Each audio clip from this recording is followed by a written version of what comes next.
Hello and welcome back to Let's Play Harry Potter and the Philosopher's Stone, where we've finally found the dormitory and are wandering around it talking to people for no particular reason, and yeah. Neville's here and he's lost his toad again, which is kind of worrying. I don't particularly want a toad creeping up next to my neck while I sleep. Harry randomly discovers a card he left in his trunk, and we go to bed. And Neville randomly says goodnight to us, which is fine, except that no one else does. Only poor Neville is trying to be polite. Time passes.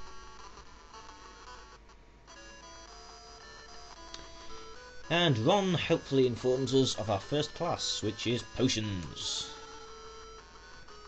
With the "this character is honestly evil" Professor Snape, and we're down in the dungeons. As I believe Ron fails to tell us, indeed our objective is get to potions class, well, fair enough. But this is not another find potions class. Nevertheless, we can still ask people for clues as to its location. For example, Fred and George. Fred, or possibly George, or I don't care to know which, replies in a deep, dark, dank place, so I'm sure you can all have fun thinking of various euphemisms there. Whereas the other one, as far from here as you can get, and still be in the building. And he also gives us an oblique hint at secret passages. Seriously, no one can just give straightforward directions. So, it's been a while, I'm not sure what the fastest route to the dungeons is. Is this a secret passage? No, it's just locked. What about this one? No, that's a classroom. Fuck it then. I know there's a secret passage on the 5th floor, we'll try for that.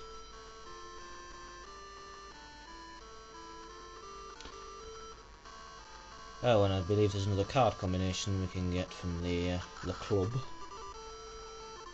Oi, give me cards. Yep. What combinations do we have now?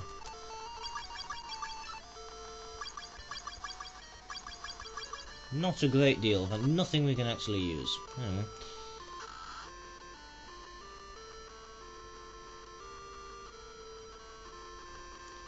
So I think it's this grinning statue here which takes down to the 2nd floor. Marvellous. That halves our journey time, I think.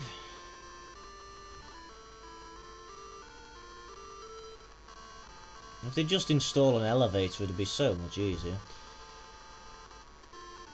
Or not teach you in a castle. I mean, I know this is a revolutionary concept. Ooh, the House Cup will have begun. We can't miss the chance to check that out, because we're not the only students to earn points. I believe this is the only game in which other students can actually earn points, and indeed have impressively earned 23 points for our house before class has even started.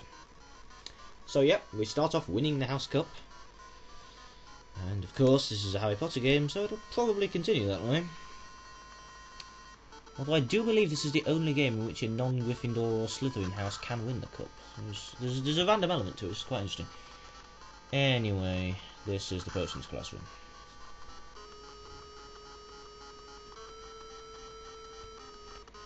So we proceed to the front of the class, where Neville apparently has eagerly jumped into the class and talked to Snape here. Well, young Locke, if I asked you to find a Bezoar stone, an encyclopedia would be a good start. Harry immediately gets off to a good start by insulting his teacher. And we lose a house point. Nothing you can do about that, but I always maintain that losing house points was quite fair, because, you know, in all the other games there are several points where you gain house points compulsorily, in that you would not be able to proceed with the game unless you pass the point where you gain the points, so I don't mind losing a few.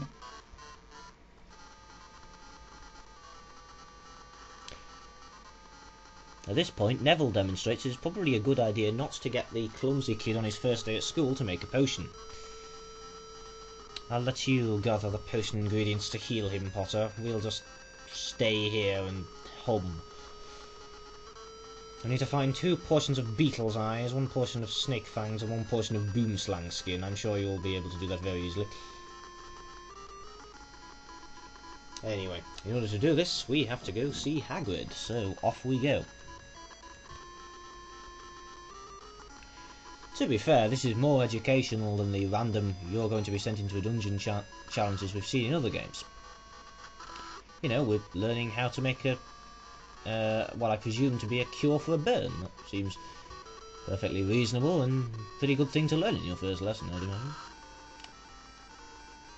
Anyway, Hagrid's house is this way.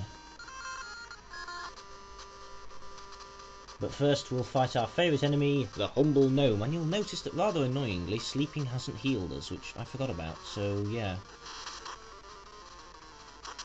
I apologise if we die, but I don't think there are actually any negative consequences other than being sent to the hospital.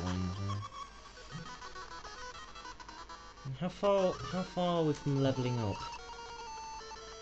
Not that far, we might be able to make it. Anyway, yes. Hagrid's place, this way. Fortunately, I have played this game before. It is my favourite Harry Potter game, not that that's saying much. So I know where everything is. Here's Hagrid's little shack. What brings you out here during class time, Harry?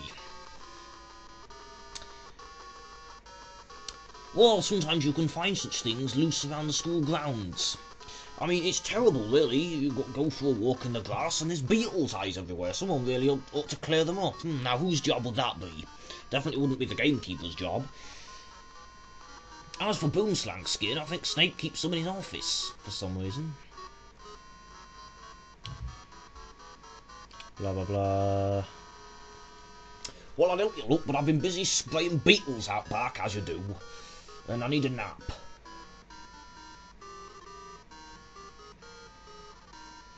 Just in case you didn't get that incredibly obvious clue, Harry reminds us that Hagrid said he was spraying beetles back here, so you might be able to find some of their eyes. I can't remember. Oh shit, do we have to get 1 portion of their eyes or 2? I think it's 1 portion of their eyes and 2 of snake fangs, so yeah. Beetle's eyes. We'll just root through his lawn some more, see if we can find anything else. There's a wizard card there for some reason.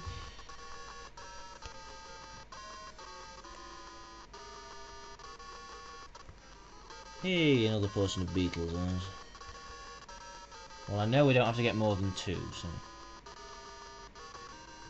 Next off, it's up to the greenhouses. Which, fortuitously, are nearby. This way.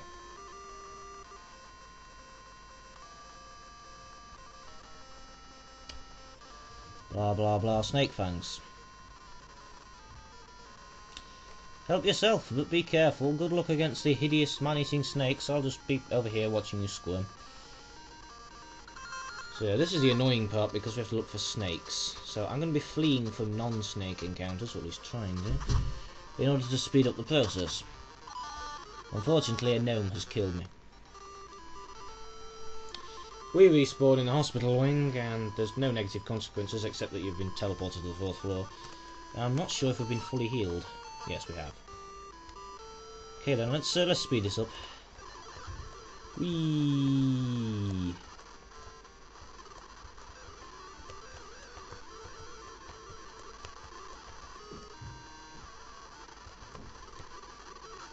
Sorry about that.